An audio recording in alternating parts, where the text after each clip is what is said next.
Um, this speech is about the life of Muhammad Ali Jinnah. The baby whose destiny was to grow up to become Qaeda-e-Azam Muhammad Ali Jinnah was born Muhammad Ali Jinnah Bhai on December 25th, 1876 in what is now Karachi, Pakistan. He was the eldest of 7 children, born to a prosperous merchant named Jinnah Bhai Punja and his wife Miti Bhai.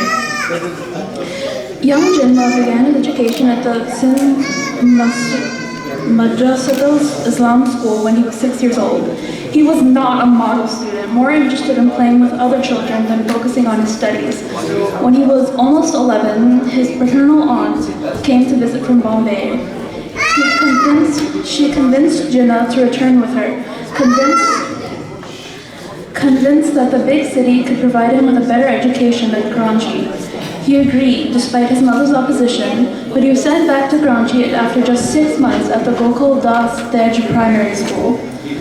Jinnah was enrolled back into Sindh Madrasa, but he soon left.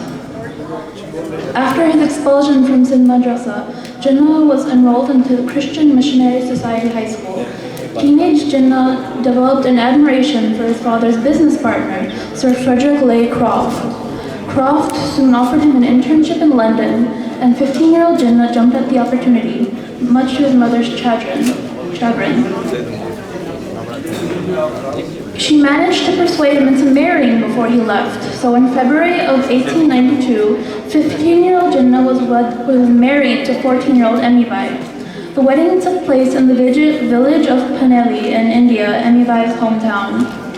Jinnah continued attending school until his departure for London in January of 1893. He never saw his young bride again, as she passed away a few months into his internship. Even more devastatingly to him, his mother also passed away during his stay in London.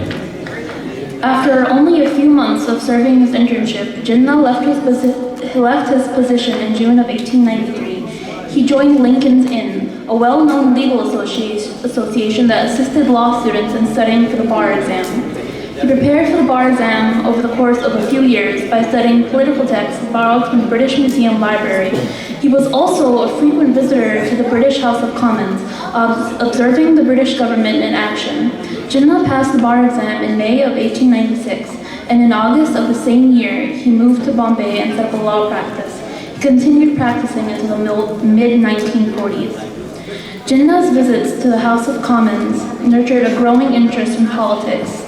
In Bombay, he began his venture into politics as a liberal nationalist. He was particularly interested in India's politics and the lack of strong Indian representation in British Parliament. He assisted Dadabhai Naoroji in becoming the first Indian member of Parliament. In 1904, Jinnah attended a meeting of the Indian National Congress, which was working on autonomy from British rule. 2 years later, in 1906, he joined the Congress himself. In 1913, he joined the Muslim League, which was created to represent the interests of Muslims in a predominantly Hindu country. After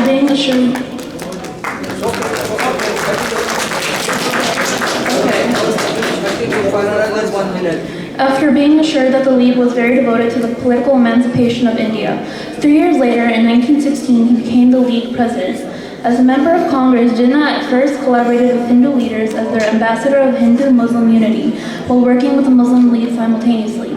He gradually realized that the Hindu leaders of Congress held a political agenda that was dissimilar with his own.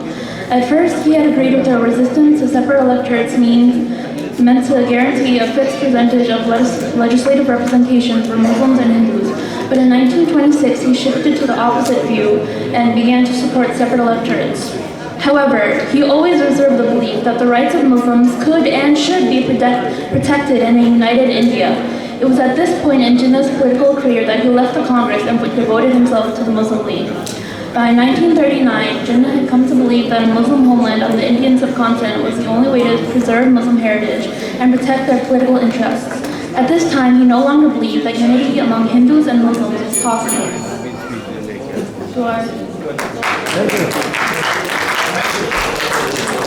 Thank you.